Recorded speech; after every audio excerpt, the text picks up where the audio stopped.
Barabara kabisa. Hapa ni Double KR ambapo kama kawaida yangu nilisema kwamba tutakuwa ninatembelea viwanja mbalimbali kukolekti zile challenges ambazo klabu tofauti tofauti zinapitia. Kwa hivyo leo basi nimeweza kuwasili katika mji wa Mariango. Kwa hivyo tutakuwa na mahojiano mbalimbali. Kwa hivyo ningependa wenzangu jitambulishe, unaitwa nani na unapitia challenges gani hapa kwa klabu ya Umeme Stars? Mimi naitwa Sali. Nacheza katika klabu ya Umeme Stars. Shida hapa ambayo iko hapa ni boli hatuna, jazi. Na hata shida nyingine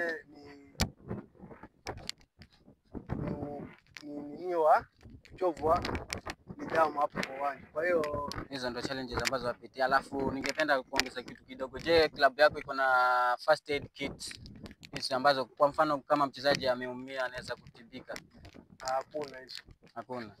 Swali lingine, kuna yani katika maoni yako ambayo uko nayo katika tournament ambazo ziko hapo mbele zinakuja, umejitayarisha vipi yani kwa wale wapinzani wako? Maana kuna klabu tofauti tofauti ambavyo havifanyi mazoezi. Je, klabu yako mnafanya mazoezi ama mnakuja alafu wengine wanapotea potea? Sisi mazoezi yetu kama tumepanga tayari, kwa hiyo tuna mpango itatoka. Kwa hiyo uko sawa, ndio tumepanga fresh kabisa. Alafu jambo la mwisho kabisa ambalo hili litakuwa la mwisho kuhusu viongozi wetu. Je, unaona wanafanya kazi nzuri katika upande wa michezo? Hiyo sioni.